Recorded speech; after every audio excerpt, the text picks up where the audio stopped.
Right.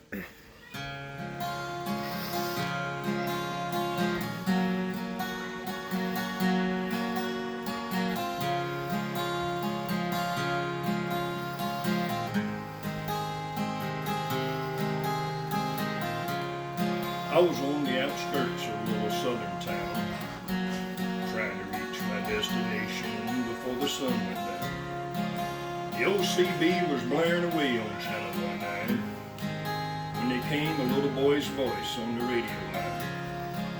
He said, "Breaker 19, is anyone there? Come on back, truckers, and talk to TeddyBear." Well, I keyed the mic and said, "You got it, TeddyBear." The little boy's voice came back on the air. "Appreciate the break. Who we got on that end?" Well, I told him my handle, and then he began. "Now, I'm not supposed to bother you fellas out there. Mom says you're busy and for me to stay off the air. But you see, I get lonely and it helps to talk. 'Cause that's about all I can do. I'm crippled and I can't walk."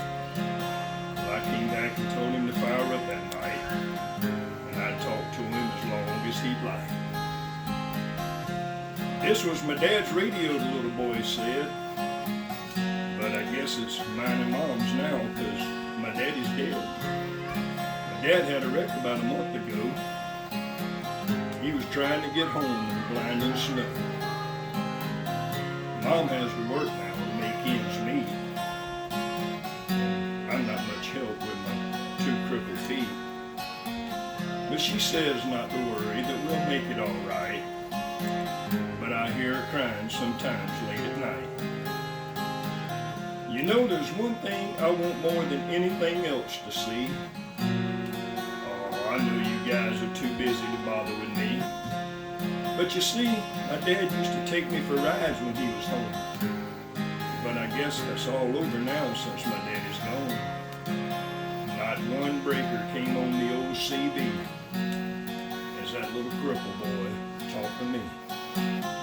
Well, I tried hard to swallow a lump that just wouldn't stay down as I thought about my boy back in Greentown. Dad was going to take Mom and me with him later on this year. Well, I remember him saying, "Someday this old truck will be yours, TeddyBear." But I know I'll never get to ride in an 18-wheeler again. But this old base will keep me in touch with all my trucker friends. TeddyBear's gonna back on out now and leave you alone, 'cause it's about time for Mom to come home. But you give me a shout when you're passing through, and I'll sure be happy to come back to you. Well, I came back and told him, "Before you go, 1010, what's your home 20, little CB friend?" Well, he gave me his address and I didn't once hesitate, 'cause this hot load of freight's just gonna have to wait. I turned that truck around on the dime and headed straight for Jackson Street, 225. And as I rounded the corner, oh, I got one heck of a shot. 18-wheelers were lined up for 3 city blocks. Well, I guess every driver for miles around had caught TeddyBear's call. And that little cripple boy was having a ball.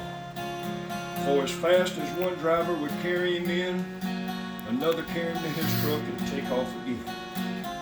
Well, you better believe I took my turn at riding TeddyBear. And then I carried him back in and put him down in his chair.